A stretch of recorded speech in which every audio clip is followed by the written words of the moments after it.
Hi, my name is Justice Johnson.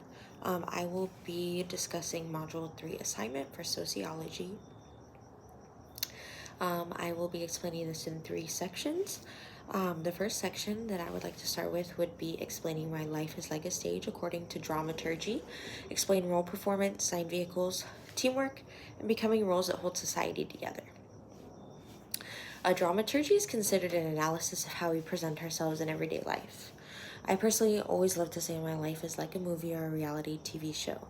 My life is very, very busy. I have 3 children. I work and I go to school. So as you can imagine, my life could be pretty hectic sometimes. Dramaturgy is the name given to an approach that was pioneered by Irving Goffman. He was a sociologist. He came to the conclusion that social life is analyzed in terms to drama or the stage that it's on.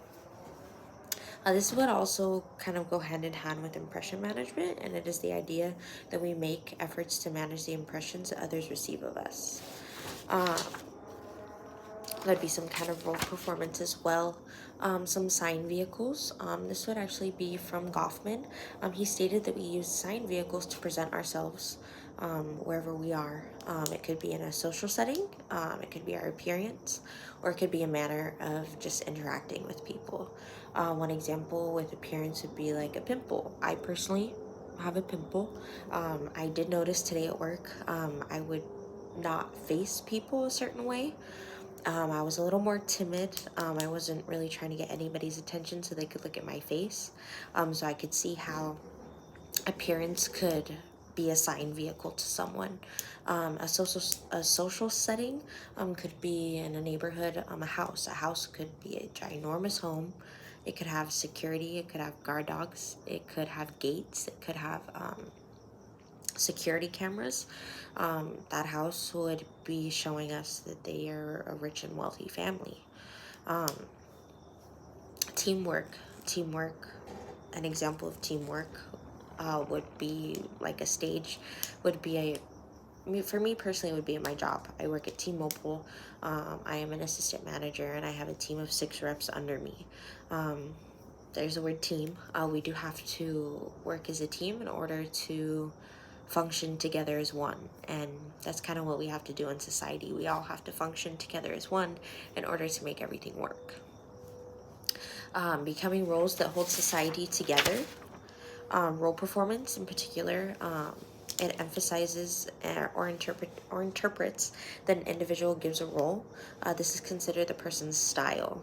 So this means how they act, how they react to certain things.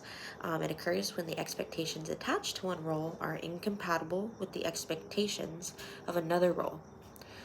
So in other words, conflict between roles. So role strain refers to conflicts that someone feels within a role. This could be a stepmom role.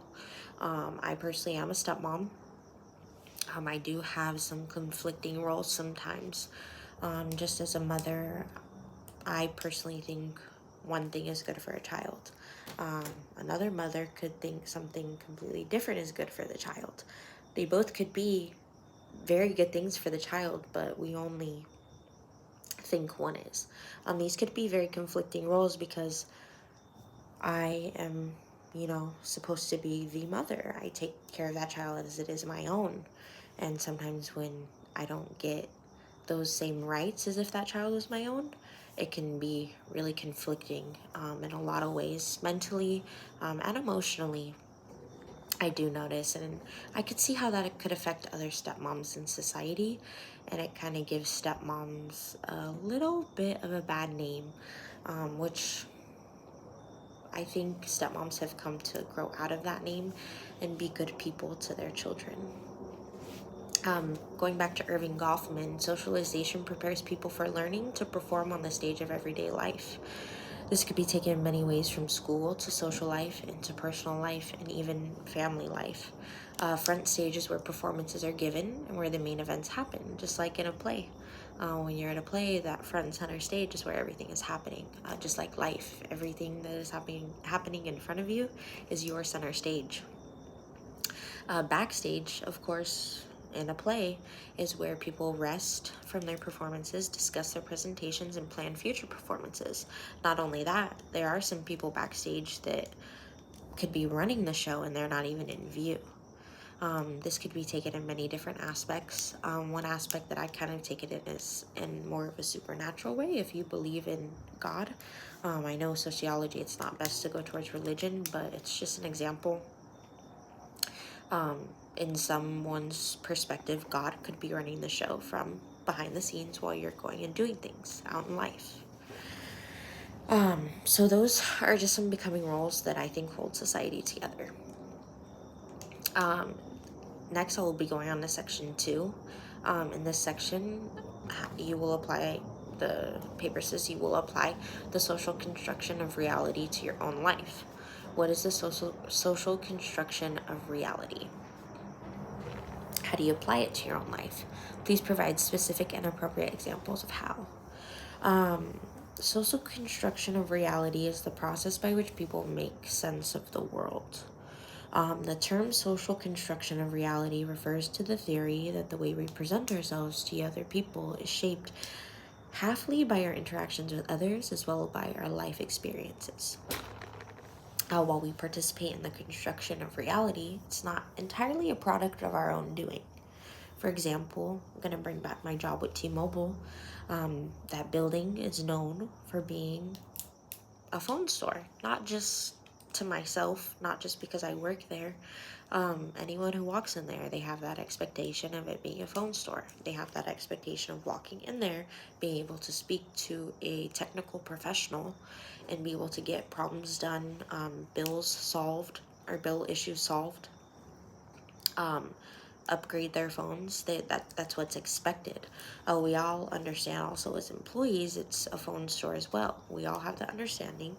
We all have the understanding we're there to work. Some people don't always have that understanding and need to learn that socially, but they will get there. They will learn. They will see other people's work ethic, and they will be able to pick that up.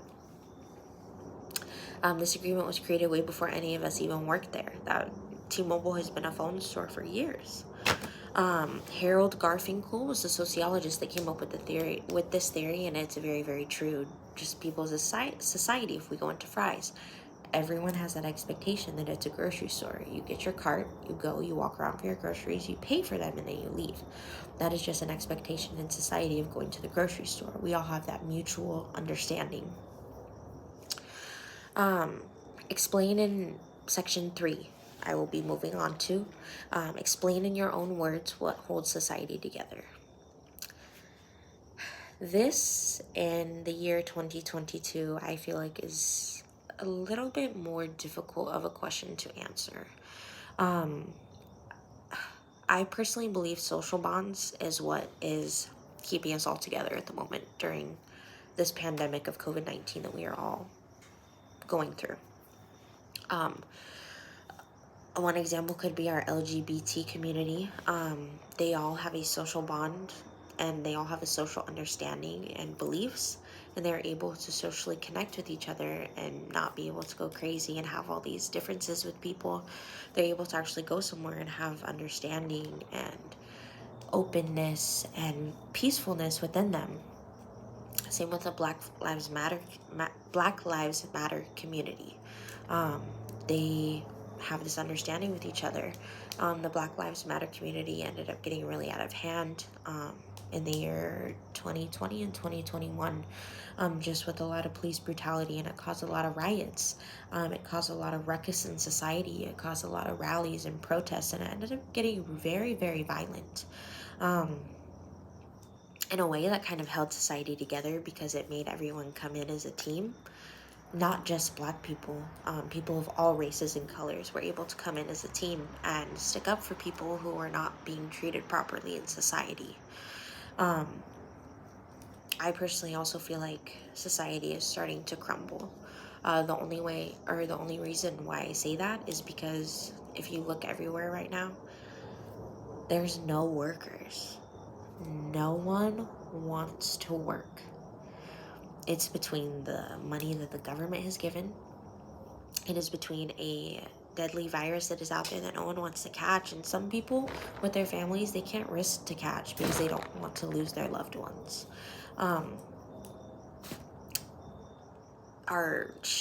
We have ships stuck on the ports of the East Coast with tons of supplies. If you go into stores are still empty. People are going and buying stuff crazy so they can stay in their house in quarantine. Um, Society is just starting to go downhill. People are becoming very mean and angry and just sad. So many divorces are happening in society because people are stuck together. Um, but like I had said before, I really do believe social bonds is what is holding society together right now. I believe that everyone is going to be happy and healthy, and everyone's going to be able to get through this together as a society. I believe sociologists and scientists and everyone will come to conclusion to where will all be able to be safe from this virus one day. So that will be the end of my assignment. I will be posting my resource page with my link as well. Also, I hope you forgive my talking. I just got my braces tightened this week, so it's been a little rough to talk, along with a really bad sore throat. I did my best, and I hope you have a good night.